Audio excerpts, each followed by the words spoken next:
Okay, good morning everyone. That's good. तो हम लोग कोलॉइडल डिस्पर्जन में जो है आपका अपकमिंग जो टॉपिक है उसमें उसकी प्रॉपर्टीज़ के बारे में है। तो दो प्रॉपर्टीज़ को आज हम पढ़ेंगे। पहला है आपका कोलॉइडल डिस्पर्जन की ऑप्टिकल प्रॉपर्टी, क्या ऑप्टिकल प्रॉपर्टीज़, और दूसरा है आपका काइनेटिक प्रॉपर्टीज। तो पहले हम पढ़ते हैं optical properties of colloidal dispersion. क्या, जैसे डायरेक्ट हमसे क्वेश्चन पूछा जाता है optical properties of colloidal dispersion, तो हमको आंसर की स्टार्टिंग कैसे करनी है और उसमें क्या क्या बताना है। तो सबसे पहले हम डिफाइन करेंगे कोलॉइडल डिस्पर्जन क्या होता है ना। तो कोलॉइडल डिस्पर्जन क्या होता है, जिसमें particle size range, colloidal dispersion is the dispersion जिसमें कि जो पार्टिकल्स हैं वो कितने साइज रेंज में होते हैं, 1 नैनोमीटर टू 0.5 माइक्रोमीटर की रेंज में होते हैं। ठीक, अब जो आपको पूछा गया है ऑप्टिकल प्रॉपर्टीज, तो ऑप्टिकल प्रॉपर्टी में आपको ये बताना है कि जो पार्टिकल हैं, ठीक है ना, उनका इंटरेक्शन लाइट के साथ में क्या है, interaction of optical colloidal particle with the light is called optical properties. Optical property में क्या बताना है आपको कि ऑप्टिकल प्रॉपर्टी है क्या। सबसे पहले आंसरिंग, जब हम कभी आंसर लिखते हैं तो हमें आंसर क्या बताना है कि आपका जो क्वेश्चन पूछा गया वो है क्या और उसको किस तरीके से हमको पूरा प्रेजेंट करना है एग्जाम में। तो पहली चीज ऑप्टिकल प्रॉपर्टी, तो ऑप्टिकल वर्ड हमेशा रिलेटेड होगा आपका लाइट से। लेकिन अब आपके जो कोलॉइडल डिस्पर्जन के कौन से पार्टिकल हैं, आपके कोलॉइडल रेंज के जो पार्टिकल हैं, इनका लाइट के साथ में क्या इंटरेक्शन है, उसकी स्टडी करने को ही हम क्या बोलते हैं, optical properties of colloidal dispersion. तो optical property of colloidal dispersion क्या है, it is the interaction of colloidal particle with the light is called optical properties of colloidal dispersion. एक पॉइंट क्लियर। सेकंड, अब हम जब स्टडी करते हैं तो स्टडी करने में हमको बेनिफिट क्या होता है, what are the benefit to study, ठीक है ना, पॉइंट वाइज लिखते जाना थोड़ा थोड़ा। तो पहला क्या है ऑप्टिकल प्रॉपर्टीज में, इंटरेक्शन विथ लाइट। सेकंड, जब हम स्टडी करते हैं तो हमको बेनिफिट क्या मिलता है, हमें कोलॉइडल पार्टिकल्स का मॉलिक्यूलर वेट पता चल जाता है, कॉन्सेंट्रेशन क्या है कोलॉइडल डिस्पर्जन का ये पता चल जाता है, उसका साइज क्या है कोलॉइडल डिस्पर्जन का ये हमको आइडिया लग जाता है, उसका स्ट्रक्चर क्या है, ठीक, and shape of the colloidal dispersion. ये चीजें हमको क्या है स्टडी करने से, ऑप्टिकल प्रॉपर्टी करने से कोलॉइडल डिस्पर्जन के बारे में आउटपुट मिलता है, या एक एप्लीकेशन है ऑप्टिकल प्रॉपर्टी की स्टडी करने का। तो हमने क्या बताया, ऑप्टिकल प्रॉपर्टी है क्या, क्या है सब लोग बताओ, what is optical property, interaction of colloidal dispersion with the light. Clear. Second, हम स्टडी क्यों कर रहे हैं, ऑप्टिकल प्रॉपर्टी का इंपॉर्टेंस क्या है, ठीक है ना। Optical by the study of optical property we know the different thing like molecular weight, concentration, size, structure and shape of colloidal dispersion, ये चीजें हमको पता चलती हैं। फिर कौन सी ऑप्टिकल प्रॉपर्टी है, ऑप्टिकल प्रॉपर्टी है तो उनका कोई नाम है क्या, हाँ, there is a 2 optical properties, है ना, और भी हो सकती है लेकिन जो हमको सिलेबस के अंतर्गत एक्सप्लेन करनी है, 2 ऑप्टिकल प्रॉपर्टी है। ऑप्टिकल प्रॉपर्टीज कितनी है, 2। पहला है आपका टिंडल इफेक्ट, पहला क्या है, टिंडल इफेक्ट, और दूसरा है आपका स्कैटरिंग ऑफ लाइट या लाइट स्कैटरिंग ऑफ लाइट। ये 2 प्रॉपर्टीज ऑप्टिकल प्रॉपर्टी के अंतर्गत आती हैं कोलॉइडल रेंज के पार्टिकल्स की। पहला क्या, टिंडल इफेक्ट, और दूसरा क्या, लाइट स्कैटरिंग। कभी कॉम्पिटिटिव एग्जाम में पूछा जाता है आपसे कि optical properties of colloidal dispersion, और बहुत सारे ऑप्शन दिए रहते हैं, यदि उसमें टिंडल इफेक्ट है तो हम सही आंसर किस में करेंगे, टिक, टिंडल इफेक्ट में, क्योंकि 4th सेमेस्टर ही सबसे ज़्यादा एप्रोप्रिएट टाइम होता है और सबसे अच्छा टाइम माना जाता है कोई भी कॉम्पिटिटिव एग्जाम की तैयारी शुरू करने का। तो ये चीज़ ध्यान में रखें। तो कोई भी जब आप सिलेबस को पढ़ रहे हैं, कई बच्चे पूछते हैं ना सर कि हम तैयारी कैसे करें एग्जाम्स की, कॉम्पिटिटिव एग्जाम्स की तैयारी करें, कैसे करें। तो ऐसे अचानक से कोई आपने MCQs मल्टीपल चॉइस क्वेश्चन वाली बुक उठा ली और पढ़ना शुरू कर दिया, ऐसे नहीं होता है। आपको बेसिक थ्योरी पता होना चाहिए, उन्हीं से क्वेश्चन बनते हैं, बहुत इजी क्वेश्चन बनते हैं, टफ नहीं बनते। तो टिंडल इफेक्ट क्या है, optical properties of colloidal dispersion, और दूसरा आपका स्कैटरिंग ऑफ लाइट। तो अब हमको ये बताना है कि टिंडल इफेक्ट क्या है और लाइट स्कैटरिंग है क्या। तो टिंडल इफेक्ट समझेंगे पहले, ठीक है ना। तो टिंडल इफेक्ट में आपको 2 चीजें यहाँ पर आपको ये समझना है कि जो कोलॉइडल रेंज के पार्टिकल होते हैं वो कोलॉइडल डिस्पर्जन कहलाता है, जिसमें आपका 1 नैनोमीटर से 0.5 होता है, ये दोनों आपको बताना है। और एक होता है आपका ट्रू डिस्पर्जन, एक आपका क्या होता है, ट्रू डिस्पर्जन, जैसे कि ग्लूकोज के पार्टिकल्स को आपने वाटर में डिसॉल्व कर दिया तो वो पूरे तरीके से उसमें मिक्स्ड हो जाएंगे। क्लियर? अब आपको ये बताना है एक्सपेरिमेंट फर्स्ट, जब इसमें से हम लाइट को पास करेंगे, लाइट को पास करेंगे तो लाइट उसमें से सीधे निकल जाएगी, कुछ नहीं होगा। मतलब ये जो पाथ है इसका, जिसमें आपका डिस्पर्जन भरा हुआ है, इसमें कोई भी चेंज नहीं देखने को मिलेगा। लाइट के साथ में there is a no interaction in the true dispersion, true dispersion में कोई इंटरेक्शन नहीं होगा, ठीक। बट जो आपका कोलॉइडल डिस्पर्जन है, कोलॉइडल डिस्पर्जन में जब बीम ऑफ लाइट हम स्ट्राइक करेंगे तो जैसे ही ये आपका इससे पास होगी कोलॉइडल डिस्पर्जन से, इसमें क्या भरा हुआ है? Colloidal dispersion. तो इसमें जो पाथ है जो है विजिबल हो जाएगा, ये जो पाथ है वो क्या हो जाएगा? विजिबल हो जाएगा। बस यही चीज आपको एक्सप्लेन करनी है एग्जाम में, यही टिंडल इफेक्ट कहलाता है। इवन बीम ऑफ लाइट जो है, जब हम कोलॉइडल डिस्पर्जन में स्ट्राइक करते हैं या पास करते हैं beam of light from the colloidal dispersion, तो जो पाथ होता है किसका? आपका कोलॉइडल डिस्पर्जन का, वो विजिबल हो जाता है। एंड दिस विजिबिलिटी और विजिबल होना लाइट से उस पार्ट का, उसको हम बोलते हैं टिंडल इफेक्ट। क्लियर? इसको हम बोलते हैं विजिबल पाथ। क्या बोलते हैं? Visible path. ये चीजें एक्सप्लेन करनी है आपको थ्योरी में कि इसमें एक विजिबल पाथ हमको देखने को मिलता है और ये कॉन लाइक स्ट्रक्चर हमको देखने को मिल रहा है। कॉन जैसा स्ट्रक्चर है, इसको हम बोलते हैं Tyndall cone. It form the Tyndall cone and this effect is called Tyndall effect, और इस इफेक्ट को हम बोलते हैं टिंडल इफेक्ट। क्लियर? सेकेंड है आपका scattering of light. Second point क्या है इसका थ्योरी का? हम क्या पढ़ रहे हैं? Optical property. क्या पढ़ रहे हैं? Optical property. हमको पता है क्या है? लाइट के साथ में इंटरेक्शन। इसका यूटिलाइजेशन क्या है? उपयोग क्या है? कोलॉइडल डिस्पर्जन का कॉन्सेंट्रेशन, मॉलिक्यूलर वेट और उसका स्ट्रक्चर, साइज, ये सारी चीज़ें हमको पता चलती हैं ऑप्टिकल प्रॉपर्टी से। अब ऑप्टिकल प्रॉपर्टी दो टाइप की होती है, एक टिंडल इफेक्ट और दूसरा स्कैटरिंग ऑफ लाइट। तो टिंडल इफेक्ट में क्या है? जब बीम ऑफ लाइट पास करते हैं तो वो पाथ क्या होता है? विजिबल हो जाता है। इसी प्रॉपर्टी को हम बोलते हैं टिंडल इफेक्ट। कठिन है क्या? कोई ऐसा जिसको नहीं समझ में आया? क्लियर?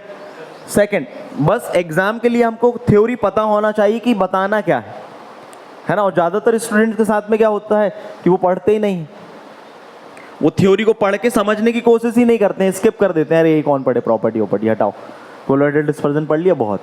तो ऐसा नहीं करना है। टॉपिक सभी समझें थ्योरी के अकॉर्डिंग, लेकिन जो आपको ज़्यादा अच्छे से बनते हैं उनको बहुत अच्छे से पढ़ें और एग्जाम में बताएं उसको। अब लाइट स्कैटरिंग में क्या होता है आपको ये बताना है कि जब आपके कोलॉइडल डिस्पर्जन में से लाइट को जब हम पास करते हैं तो जो कोलॉइडल रेंज के पार्टिकल्स होते हैं वो लाइट को डिफरेंट डायरेक्शन में क्या कर देते हैं? स्कैटर कर देते हैं। लाइट को डिफरेंट डायरेक्शन में क्या कर देते हैं? स्कैटर कर देते हैं। इसको हम बोलते हैं लाइट स्कैटरिंग। क्या बोलते हैं? When the beam of light is passed through the colloidal dispersion, तो लाइट को स्कैटर कर देते हैं, मतलब बिखेर देते हैं डिफरेंट डायरेक्शन में, अलग अलग डायरेक्शन में बिखेर देते हैं। इस प्रॉपर्टी को हम बोलते हैं स्कैटरिंग ऑफ लाइट।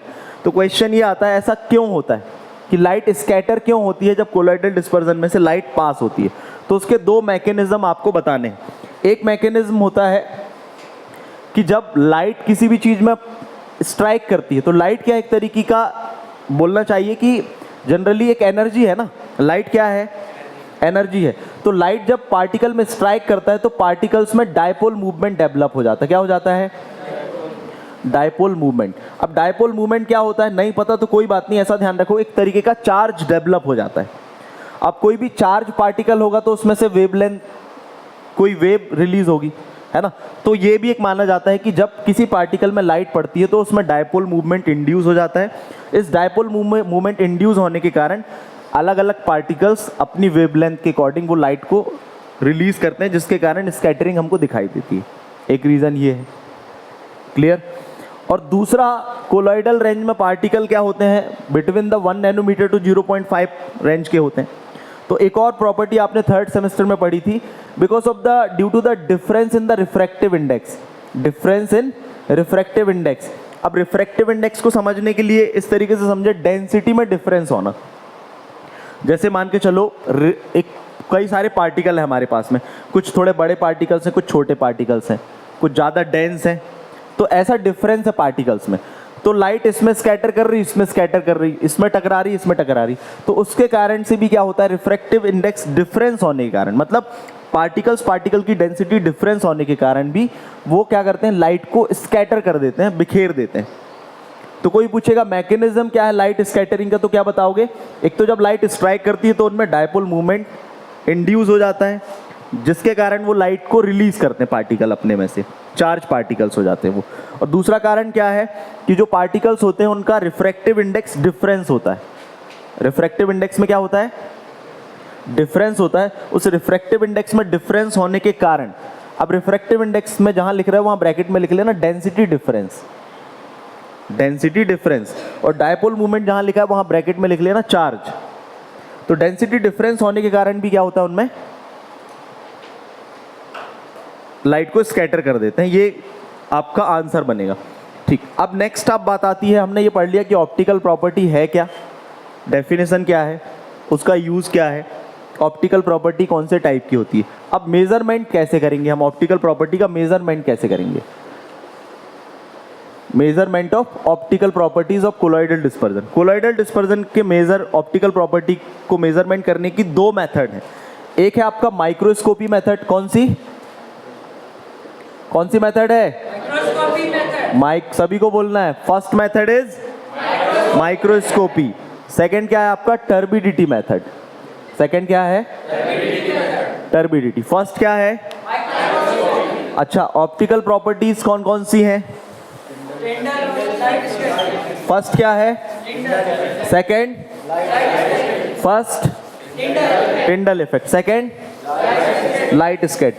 टिंडल इफेक्ट में क्या होता है, लाइट पास होती है तो विजिबल इफेक्ट, हमको विजिबल पाथ दिखता है जो आपका बीकर है उसमें।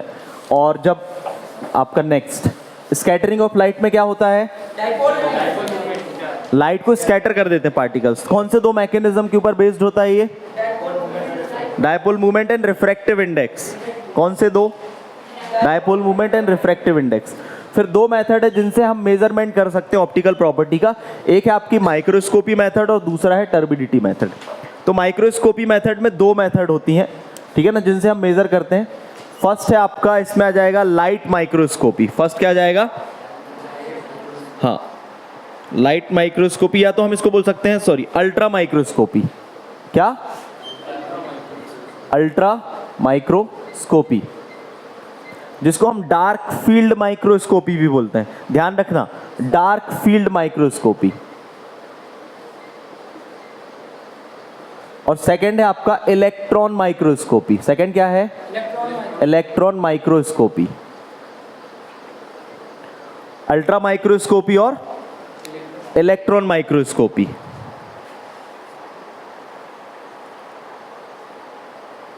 ठीक, अब अल्ट्रा माइक्रोस्कोपी में क्या करना है, आप क्या चीज मेजर करोगे? इसकी ऑप्टिकल प्रॉपर्टी मेजरमेंट करोगे। तो ऑप्टिकल प्रॉपर्टी कैसे मेजर आप करेंगे ये देखें। इसमें आपको ये बताना है कि अल्ट्रा माइक्रोस्कोपी में आपके पास में क्या है, एक लाइट सोर्स होगा। एक क्या होगा? लाइट सोर्स, जिससे कि आप क्या करेंगे, लाइट को पास करेंगे आपके किस में, सैंपल सेल में। तो यहां पर क्या होगा, आपका एक सैंपल सेल होगा। सैंपल सेल में क्या भरेंगे आप, जो भी आपका सैंपल है।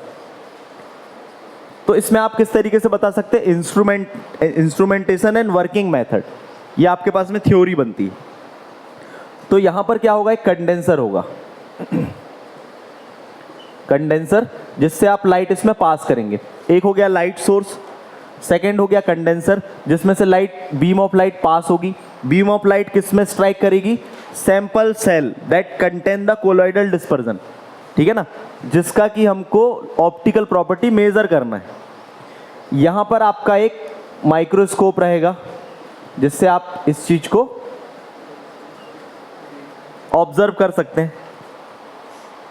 ठीक, अब लाइट जब इसमें पास होगी तो आपको क्या मेजर करना है, आपको डाटा मिल जाएगा उसका, जीटा पोटेंशियल से रिलेटेड डाटा मिल जाएगा, ठीक है ना। आप क्या करेंगे, you will measure the zeta potential. अब एक नया वर्ड आपके सामने आ गया, zeta potential. Zeta potential, it is all because of the development of charge. जब इसमें लाइट पास होती है तो लाइट पड़ती है तो इसमें चार्ज डेवलप हो जाता है, जो कि हमने मैकेनिज्म में पढ़ा था लाइट स्कैटरिंग वाले में, कि डायपोल इंड्यूस हो जाता है जिसके कारण चार्ज डेवलप हो जाता है, और इसी को हम बोलते हैं जीटा पोटेंशियल। क्लियर। तो इस तरीके का इसका इंस्ट्रूमेंट होता है, लाइट सोर्स से कंडेंसर के थ्रू इसमें लाइट पास होती है, कोलॉइडल डिस्पर्जन में लाइट पड़ती है, जिसके कारण क्या होता है, आप जीटा पोटेंशियल को मेज़र कर लेते हैं। और जीटा पोटेंशियल को मेज़र करने से आपको किस चीज़ की वैल्यू पता चल जाती है, उसके पार्टिकल की स्टडी आप कर लेते हैं, लाइक उसका साइज, उसका स्ट्रक्चर, इसके बारे में नॉलेज मिल जाता है आपको। क्लियर। फिर सेकंड आपका क्या आ जाता है, इलेक्ट्रॉन माइक्रोस्कोपी। इलेक्ट्रॉन माइक्रोस्कोपी में आपको ये बताना है कि जैसे इसमें हमने लाइट सोर्स यूज़ किया था, तो यहाँ पर क्या हो जाएगा, हाई एनर्जी इलेक्ट्रॉन बीम को स्ट्राइक करते हैं हम इसमें। लाइट सोर्स में यहाँ सिंपल लाइट को आप स्ट्राइक करते हैं, light of beam. Electron microscopy में थोड़ा सा आपको जो रिजल्ट है वो क्या होते हैं, और ज़्यादा अच्छे मिलते हैं। It is much better than the ultra microscopy. Ultra microscopy या डार्क फील्ड माइक्रोस्कोपी से ज़्यादा अच्छे इसमें आपको आउटपुट मिलते हैं और रिजल्ट मिलता है। इसमें करते क्या हैं आप, इसमें आप हाई एनर्जी इलेक्ट्रॉन बीम का इस्तेमाल करते हैं, हाई एनर्जी इलेक्ट्रॉन बीम का इस्तेमाल करते हैं। यहाँ तक कि आप इसमें कोलॉइडल पार्टिकल जो रेंज है उनकी फोटोग्राफिक इमेजेस भी फाइंड आउट कर सकते हैं, ठीक है ना। It provide this what we can say knowledge about the structure, size as well as photographic image of the particles की फोटोग्राफिक इमेज भी प्रोवाइड कर सकते हैं आपका इलेक्ट्रॉन माइक्रोस्कोपी। क्लियर। तो ओवरऑल हम देखें ऑप्टिकल प्रॉपर्टी को, तो ऑप्टिकल प्रॉपर्टी क्या है ये समझ में आया हमको। कौन कौन सी ऑप्टिकल प्रॉपर्टी होती है ये देखा हमने, Tyndall effect and scattering of light. कैसे मेजर कर सकते हैं, माइक्रोस्कोपी मेथड में आपका अल्ट्रा माइक्रोस्कोपी, सिंपल माइक्रोस्कोपी से नहीं कर सकते इसको, अल्ट्रा माइक्रोस्कोपी या डार्क फील्ड माइक्रोस्कोपी जिसको बोलते हैं हम, और इलेक्ट्रॉन माइक्रोस्कोपी से मेजर कर सकते हैं। फिर सेकंड आपका आता है टर्बिडिटी। टर्बिडिटी में फिर दो मेथड है। टर्बिडिटी में कितनी मेथड है, दो मेथड होती हैं। ये इंपॉर्टेंट है, कई बार कॉम्पिटिटिव एग्जाम में पूछा गया ये टर्म रिलेटेड विथ। तो इसमें आ जाता है आपका स्पेक्ट्रोस्कोपी, और दूसरा आ जाता है आपका नेफेलोमेट्री।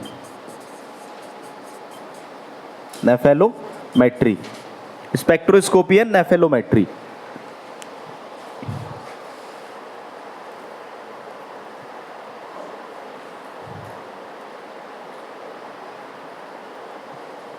ठीक, जनरली इन दोनों मेथड से हमको किस चीज के बारे में आइडिया लग जाता है, concentration of colloidal dispersion and molecular weight of colloidal dispersion. Colloidal dispersion के मॉलिक्यूलर वेट एंड उसके कॉन्सेंट्रेशन की इंफॉर्मेशन हमको इस मेथड से मिल जाती है। अब स्पेक्ट्रोस्कोपी और नेफेलोमेट्री में डिफरेंस आपको समझना हो तो क्या, कैसे हम समझ सकते हैं।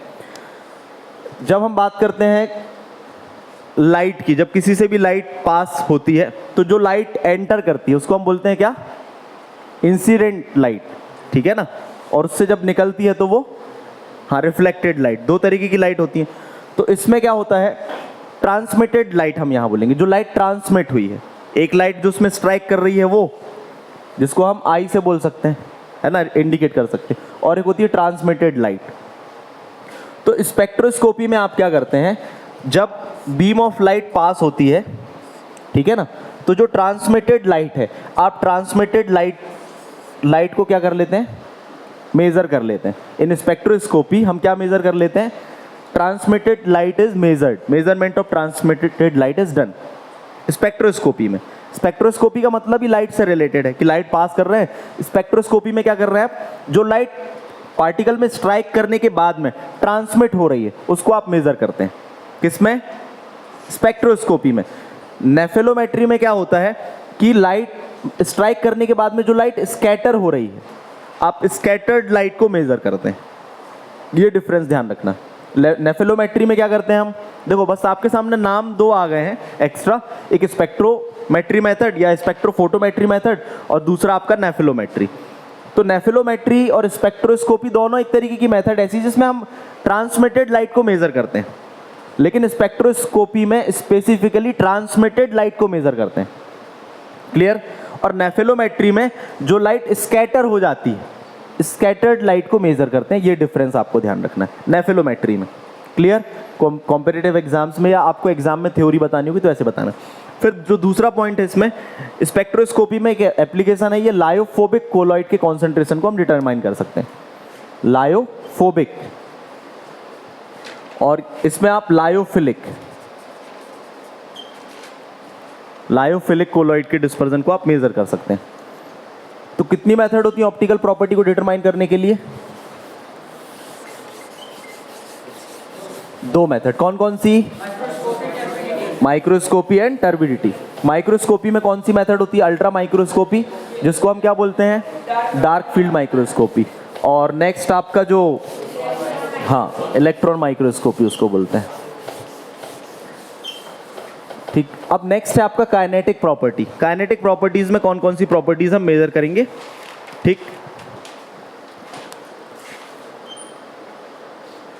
Kinetic properties of colloidal dispersion. Colloidal dispersion की काइनेटिक प्रॉपर्टी। तो काइनेटिक प्रॉपर्टीज में जनरली किससे, जैसे उसमें लाइट से रिलेटेड प्रॉपर्टी थी, तो इसमें पार्टिकल्स के मूवमेंट से रिलेटेड आ जाएगी। किसमें? पार्टिकल्स के मोशन से रिलेटेड। कि कोलॉइडल डिस्पर्जन में जो पार्टिकल्स का मूवमेंट होता है उससे रिलेटेड प्रॉपर्टीज को हमको डिस्कस करनी है। अब इसमें डिफरेंट प्रॉपर्टीज होती हैं, तो सबसे पहले उनके नाम हमको पता होना चाहिए। तो इसमें पहली प्रॉपर्टी आ जाती है कोलॉइडल डिस्पर्जन की, ब्राउनियन मूवमेंट। पहली प्रॉपर्टी क्या आ जाती है? Brownian movement. ठीक, सेकेंड प्रॉपर्टी आ जाती है डिफ्यूजन। सेकेंड क्या है? Diffusion, colloidal dispersion. फिर तीसरी प्रॉपर्टी इसमें आ जाती है सेडिमेंटेशन। तीसरी प्रॉपर्टी क्या है? सेडिमेंटेशन। ठीक, एंड फोर्थ है viscosity. Viscosity. And fifth one is colligative property. Colligative property. ठीक, kinetic properties of colloidal dispersion. Colloidal dispersion की काइनेटिक प्रॉपर्टीज क्या है? तो सबसे पहले kinetic properties related with the movement और मोशन ऑफ पार्टिकल्स। पार्टिकल्स जो हैं आपके सॉल्वेंट के अंदर, उनके मूवमेंट से रिलेटेड है। तो मूवमेंट से रिलेटेड कौन कौन सी प्रॉपर्टीज होती हैं? Brownian movement, diffusion, sedimentation, viscosity and colligative properties.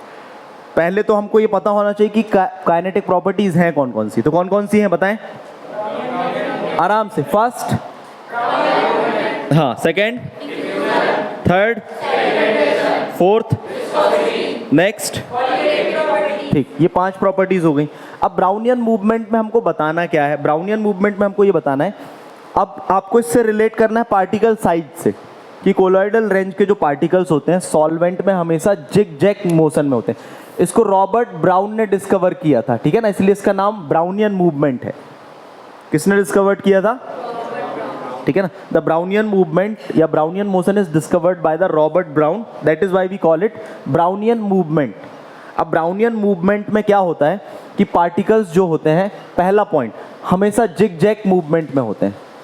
Zig zag मतलब आड़ा तिरछा, इस तरीके से वो घूमते रहते हैं। This is because of the particle size के कारण, क्योंकि इनका पार्टिकल साइज क्या होता है?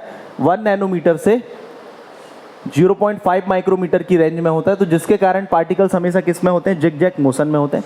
ये एक रीज़न है कि ब्राउनियन मूवमेंट में होते हैं। और एक और रीज़न है कि जो पार्टिकल्स होते हैं कोलाइड करते रहते हैं। पार्टिकल्स क्या होते हैं? कोलाइड। कोलाइड मतलब टकराते रहते हैं। पार्टिकल्स कोलाइड करते रहते हैं एक दूसरे से, wall of the container, container की वॉल से, प्लस एक दूसरे से खुद टकराते रहते हैं पार्टिकल्स। इसके कारण से भी क्या होता है? ये मूव करते रहते हैं। Particles collide with each other and also with the wall of container. लिखना क्या है एग्जाम में? ये भी तो पता होना चाहिए ना, कि बताना क्या है ब्राउनियन मूवमेंट में, कि Brownian movement is a kind of zig zag motion in the particles. Particles में जिग जैग मोशन क्या होता है? हाँ, ध्यान दो बेटा। सेकंड क्या होता है? पार्टिकल्स में ब्राउनियन मूवमेंट किस कारण से होता है? पार्टिकल्स क्या करते हैं? आपस में कोलाइड करते रहते हैं। Collide with each other as well as with the wall of container. जो कंटेनर है उसकी वॉल से कोलाइड करते रहते हैं, जिसके कारण से क्या होता है? उनकी जो वेलोसिटी है एंड डायरेक्शन है वो चेंज होता रहता है। Because of that their direction and velocity change होती रहती है। तीसरा पॉइंट, ठीक है ना, due to this the direction and velocity of colloidal dispersion get changed and this Brownian movement could be seen under microscopy. इसको हम क्या कर सकते हैं? Under microscopy, can be viewed under microscopy. Microscopy method से हम इसको देख भी सकते हैं। And works against the gravitation, और ये Brownian movement against the gravitational force भी काम करता रहता है, मतलब ग्रेविटेशनल फोर्स के कारण कोई ऐसी प्रॉब्लम नहीं आती। वर्क अगेंस्ट द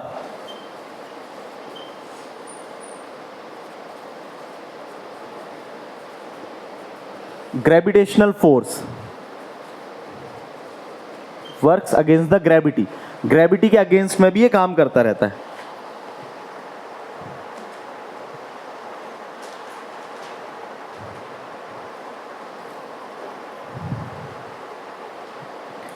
ठीक, सेकंड हम बात करते हैं डिफ्यूजन। सेकंड किसके बारे में बताना है आपको? ब्राउनियन मूवमेंट में क्या बताना समझ में आया कि कोलॉइडल डिस्पर्जन जनरली क्या है, एग्जाम में पूछा गया kinetic property, kinetic property is related with the movement of colloidal particles in the solvent, ये पॉइंट हो गया। अब क्या क्या है प्रॉपर्टी? ब्राउनियन, ब्राउनियन मूवमेंट क्या है? पार्टिकल्स हमेशा जिग-जैग मोशन में होते हैं, this is called the Brownian movement. अब ये क्यों होता है? पार्टिकल्स कोलाइड करते रहते हैं ईच अदर, और दूसरा पार्टिकल साइज की रेंज की वजह से भी, और एक कोलाइड होते रहते हैं ईच अदर, और दूसरा वॉल ऑफ कंटेनर से, जिसके कारण उनका डायरेक्शन वेलोसिटी बदलता रहता है। इसको हम अंडर माइक्रोस्कोप भी विजिबल देख सकते हैं, व्यू कर सकते हैं, और ये अगेंस्ट द ग्रेविटी भी काम करता है। और इसी कारण से पार्टिकल्स में जो है सेडिमेंटेशन की प्रॉब्लम नहीं आती है। तो फिर यहाँ सेडिमेंटेशन लिखा है प्रॉपर्टी में, काइनेटिक प्रॉपर्टी में। जब कोलॉइडल डिस्पर्जन के पार्टिकल में सेडिमेंटेशन नहीं होता है, वो ब्राउनियन मूवमेंट करते रहते हैं, तो how can be given the term sedimentation in colloidal dispersion? Question नहीं आता दिमाग में कि जब पार्टिकल्स में प्रॉब्लम ही नहीं है सेडिमेंटेशन की, तो प्रॉपर्टी कैसे है पार्टिकल में सेडिमेंटेशन की, है ना? तो इसमें क्या बताएंगे कि जो कोलॉइडल डिस्पर्जन होते हैं देयर इज नो सेडिमेंटेशन, इनमें सेडिमेंटेशन नहीं होता है। हाँ, लेकिन सेडिमेंटेशन इनमें कराया जा सकता है, यही चीज़ें बस बताना होता है एग्जाम में। ठीक, नेक्स्ट लेके डिफ्यूजन। तो डिफ्यूजन का जनरली मतलब होता है पार्टिकल्स का मूवमेंट होना। तो कोलॉइडल पार्टिकल रेंज भी क्या होते हैं? कोलॉइडल पार्टिकल्स भी डिफ्यूज होते हैं। तो जनरली डिफ्यूजन का मतलब आपको पहले बताना है कि movement from the higher concentration to the lower concentration. Particles का movement from higher concentration to the lower concentration is called the diffusion. ठीक है ना? जहाँ या पार्टिकल यहाँ ज़्यादा है, ठीक है ना, और पोरस प्लग है, और यहाँ से पार्टिकल्स मूव कर रहे हैं। पोरस मतलब पोर्स बने हुए हैं, तो पार्टिकल्स कहाँ से कहाँ मूव करेंगे? Higher concentration to lower concentration. तो कोलॉइडल डिस्पर्जन में भी पार्टिकल्स क्या करेंगे? डिफ्यूज होंगे from the higher concentration to lower concentration. बस इसमें थोड़ा बहुत ऐड कर दो कि फिक्स फर्स्ट लॉ, कौन सा? फिक्स्ड फर्स्ट लॉ डिफ्यूजन के बारे में एक्सप्लेन करता है कि particles of colloidal dispersion will move from the higher concentration to lower concentration. Clear? जो पार्टिकल्स हैं वो हायर कॉन्सेंट्रेशन से लोअर कॉन्सेंट्रेशन की ओर मूव करेंगे, फिक्स फर्स्ट लॉ कहता है। फिर ग्राहम्स ने भी बताया है, ग्राहम्स ने क्या बताया है? स्पीड ऑफ डिफ्यूजन के बारे में बताया है, ग्राहम्स लॉ। तो डिफ्यूजन से रिलेटेड, जनरली डिफ्यूजन से रिलेटेड लॉ पूछा जाएगा तो ध्यान रखना दिमाग में, फिक्स लॉ। डिफ्यूजन से रिलेटेड लॉ किसने दिया? फिक्स ने। फिक्स फर्स्ट लॉ क्या कहता है कि पार्टिकल्स हायर कॉन्सेंट्रेशन से लोअर कॉन्सेंट्रेशन की ओर क्या होंगे? मूवमेंट होगा। ग्राहम्स ने क्या बताया कि स्पीड ऑफ डिफ्यूजन के बेसिस पर डिस्पर्जन को क्लासिफाइड किया है। तो इसने बताया कि यदि जो डिफ्यूजन की स्पीड है वो फास्ट है, तो ये किन में होती है? जनरली उनको हम बोलते हैं क्रिस्टेलॉइड्स। क्या बोलते हैं? क्रिस्टेलॉइड्स। यदि स्पीड ऑफ डिफ्यूजन फास्ट है तो उसको हम बोलते हैं क्रिस्टेलॉइड्स। जनरली ये सॉल्ट वाले डिस्पर्जन होते हैं, ठीक है ना। और यदि डिफ्यूजन की स्पीड स्लो है तो ये कहलाते हैं कोलॉइडल डिस्पर्जन। इसको हम क्या बोलते हैं? Colloidal dispersion.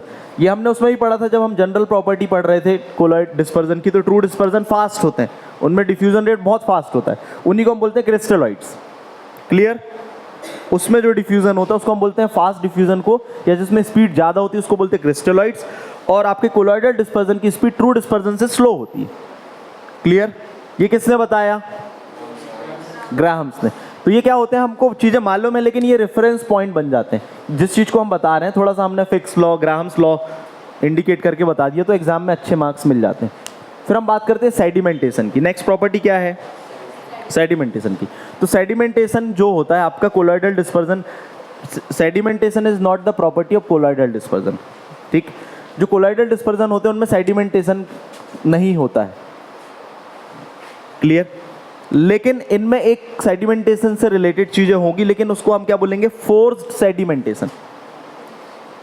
सेडिमेंटेशन से रिलेटेड स्टडी हम कर सकते हैं कोलॉइडल डिस्पर्जन में, लेकिन जबरदस्ती वाली, तो उसको हम क्या बोलते हैं? Forced sedimentation. क्या बोलते हैं?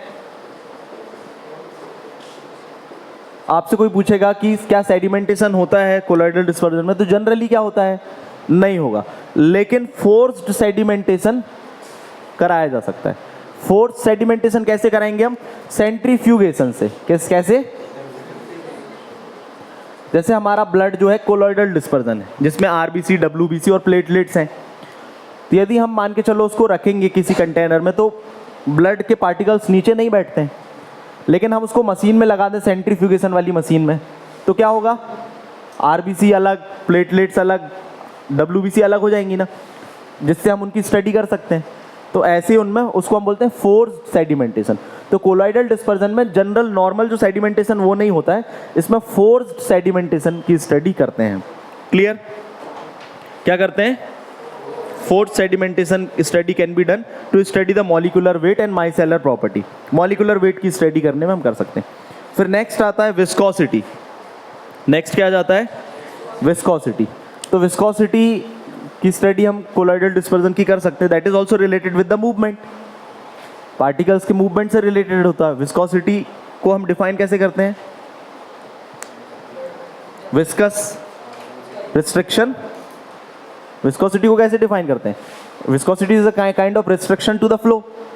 ज़्यादा विस्कस होगा तो फ्लो कम होगा, और लेस विस्कस होगा तो फ्लो फास्ट होगा। This is called the viscosity. तो विस्कोसिटी को हमको वैसे ही डिफाइन करना है। तो कोलॉइडल पार्टिकल्स की विस्कोसिटी काइनेटिक प्रॉपर्टी के अंतर्गत आ सकती है। क्लियर? तो विस्कोसिटी को हमने डिफाइन कर दिया। अब कौन कौन से ऐसे फैक्टर हैं कोलॉइडल डिस्पर्जन के जो विस्कोसिटी से रिलेटेड इफेक्ट करेंगे? तो फैक्टर्स लिखना है हमको, इसमें फैक्टर्स बताने। क्या बताना है? फैक्टर्स। कोलॉइडल डिस्पर्जन से रिलेटेड फैक्टर्स क्या है? तो फर्स्ट लिखना एफिनिटी। एफिनिटी का मतलब क्या होता है? लगाव। जो आपके कोलॉइडल पार्टिकल्स हैं सॉल्वेंट के साथ में, उनकी एफिनिटी कैसी है और उसका क्या इम्पैक्ट पड़ेगा विस्कोसिटी में। अब मान के चलो ये पार्टिकल्स हैं और ये सॉल्वेंट है, सॉल्वेंट का एक फ्लो है, इजीली फ्लो कर रहा है। आप दौड़ रहे हो, आपको कोई आके पकड़ ले, आप दौड़ोगे क्या? आप तेज? आपको कोई आके पकड़ ले तो आप तेज दौड़ पाओगे क्या? क्या हो जाओगे? आपकी विस्कोसिटी क्या हो जाएगी? मतलब आप स्लो हो जाओगे, मतलब विस्कोसिटी बढ़ जाएगी। बेटा तेज दौड़ पाओगे क्या? कोई पकड़ लेगा तो कम हो जाए, बढ़ जाएगी। कैसे बोल रहे हो? तो हमको यहाँ ये बताना है कि जब ये पार्टिकल्स की एफिनिटी सॉल्वेंट के साथ में एफिनिटी ज़्यादा है तो विस्कोसिटी भी क्या हो जाएगी? बढ़ जाएगी ना। विस्कस ज़्यादा हो जाएगी, विस्कोसिटी बढ़ जाएगी। और जनरली ये किस में होता है आपका? लायोफिलिक कोलॉइड में। और एफिनिटी कम है तो विस्कोसिटी भी क्या होगी? कम होगी। क्लियर? दूसरा, पार्टिकल का शेप कैसा है? यदि स्फेरिकल पार्टिकल्स हैं, स्फेरिकल पार्टिकल्स हैं तो उनकी विस्कोसिटी क्या होगी? कम होती है। स्फेरिकल पार्टिकल्स होने के कारण कोलॉइडल डिस्पर्सन की विस्कोसिटी क्या होगी? कम होगी। और पार्टिकल्स क्या है? लीनियर है तो विस्कोसिटी क्या होगी? पार्टिकल्स की ज़्यादा होगी। फिर नेक्स्ट हम बता देंगे टाइप। नेक्स्ट क्या बता देंगे? टाइप। टाइप के बेस पर भी विस्कोसिटी डिफरेंस होता है। तो लायोफिलिक कोलॉइड है, कौन से? लायोफिलिक कोलॉइड हायर विस्कोसिटी होगी, और इसके अगेंस्ट में लायोफोबिक की क्या होगी? विस्कोसिटी क्या होगी? लायोफोबिक की कम होगी। हाँ, थैंक यू। लायोफोबिक की विस्कोसिटी क्या होगी? दिमाग काम कर रहा है, नहीं कर रहा है? लायोफिलिक कोलॉइड मतलब जिनकी एफिनिटी सॉल्वेंट के साथ में ज़्यादा होती है। लायोफिलिक, सॉल्यूट फिलिक है, सॉल्वेंट एफिनिटी है ज़्यादा। तो लायोफिलिक जब एफिनिटी बाइंड कर लेगा तो उसकी फ्लो प्रॉपर्टी स्लो हो जाएगी कि बढ़ जाएगी? अरे आप, मैंने बोला आप दौड़ रहे हो, आपको कोई आके बाइंड कर ले, एफिनिटी आपको पकड़ ले, तो आप तेज दौड़ पाओगे क्या? नहीं दौड़ पाओगे ना। तो मतलब एफिनिटी का मतलब यही, आप क्या हो जाओगे? स्लो हो जाओगे। स्लो हो जाना मतलब विस्कोसिटी बढ़ जाना। क्लियर? ऐसे कॉन्सेप्ट को समझ लोगे तो थ्योरी बता दोगे, नहीं तो फिर हो गया।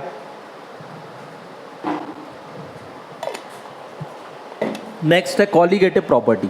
जनरली कॉलीगेटिव प्रॉपर्टी क्या होता है मालूम है? कॉलीगेटिव प्रॉपर्टी क्या होता है? ये तो 11th 12th में ही पढ़ा होगा ना। कॉलीगेटिव प्रॉपर्टी ये होता है पार्टिकल के प्रेजेंस के कारण, है ना, उसकी प्रॉपर्टीज क्या है, पूरे जो आपका कोलॉइडल डिस्पर्जन बन रहा है उसमें पार्टिकल्स का क्या इम्पैक्ट है, जो पार्टिकल्स प्रेजेंट होते हैं उसका क्या इम्पैक्ट है। तो इसमें जनरली हम जो एक कॉमन प्रॉपर्टी पढ़ेंगे colligative property, that is osmotic pressure. क्या पढ़ेंगे? Osmotic pressure. हाँ, यदि पार्टिकल्स की संख्या ज़्यादा होगी तो ऑस्मोटिक प्रेशर क्या होगा? ज़्यादा होगा। पार्टिकल्स ज़्यादा होंगे तो ऑस्मोटिक प्रेशर क्या होगा? ऑस्मोटिक प्रेशर का मतलब क्या? मतलब जहाँ भी ऑस्मोटिक प्रेशर ज़्यादा होगा सॉल्वेंट का मूवमेंट कहाँ होगा? उसी डायरेक्शन में होगा। ये चीज़ ध्यान रखें। ऑस्मोटिक प्रेशर, इसको सिंपल तरीके से हम देखें, किशमिश आपने देखा है, किशमिश को पानी में डालते हैं तो क्या होता है? पानी का मूवमेंट कहाँ होता है? मतलब किशमिश के अंदर होता है। तो इसका मतलब ये है कि उसमें सॉल्यूट का कॉन्सेंट्रेशन ज़्यादा है, तो ऑस्मोटिक प्रेशर इसका मतलब ज़्यादा अंदर है। तो जहाँ भी ऑस्मोटिक प्रेशर ज़्यादा होगा, क्यों है ज़्यादा? Because of the presence of particle, solute के कारण है। तो कॉलीगेटिव प्रॉपर्टी क्या बोलती? सॉल्यूट के प्रेजेंस के कारण उसकी प्रॉपर्टी में कोई इंपैक्ट पड़ रहा है, उसको बोलते हैं कॉलीगेटिव प्रॉपर्टी। तो ऑस्मोटिक प्रेशर भी क्या है? एक तरीके की कॉलीगेटिव प्रॉपर्टी है कोलॉइडल डिस्पर्जन की, and that is related with the movement. इसलिए हम यहाँ कॉलीगेटिव प्रॉपर्टी में ऑस्मोटिक प्रेशर पढ़ रहे हैं। कम से कम पता तो हो कि ऑस्मोटिक कॉलीगेटिव प्रॉपर्टी में ऑस्मोटिक प्रेशर क्यों है। तो ऑस्मोटिक प्रेशर ज़्यादा होगा तो मूवमेंट ऑफ सॉल्वेंट कहाँ होगा? उसी डायरेक्शन में होगा। हमारा ब्लड एक कोलॉइडल रेंज में है, यदि हायर कॉन्सेंट्रेशन का इंजेक्शन लगा देंगे तो क्या होगा? आपकी आरबीसी श्रिंक हो जाएंगी, और हाइपोटोनिक सॉल्यूशन लगा देंगे तो आरबीसी स्वेल अप हो जाएगी। तो ये भी तो एक कॉलीगेटिव प्रॉपर्टी है ना, that is because affecting the colloidal dispersion. तो मूवमेंट ऑफ पार्टिकल्स इंपैक्ट करता है। तो काइनेटिक प्रॉपर्टी में कौन कौन सी प्रॉपर्टी है? फर्स्ट ब्राउनियन मूवमेंट, सेकंड क्या है? डिफ्यूजन, थर्ड क्या है? सेडिमेंटेशन। तो sedimentation is not the general property of colloidal dispersion. इसमें हम क्या स्टडी करते हैं? फोर्स्ड सेडिमेंटेशन दादा, फैक्टर नहीं। हाँ, सस्ता नशा करते हो का? हैं, फोर्स्ड सेडिमेंटेशन पढ़ते। क्या पढ़ते हैं? फिर viscosity, and next is colligative property. 5 नाम हमको याद हैं थ्योरी बताने के लिए, फिर उनमें क्या क्या हमको बताना है ये बन जाएगा, तो आंसर तो बन गया ना। नहीं पढ़ेंगे तो कुछ नहीं बनेगा।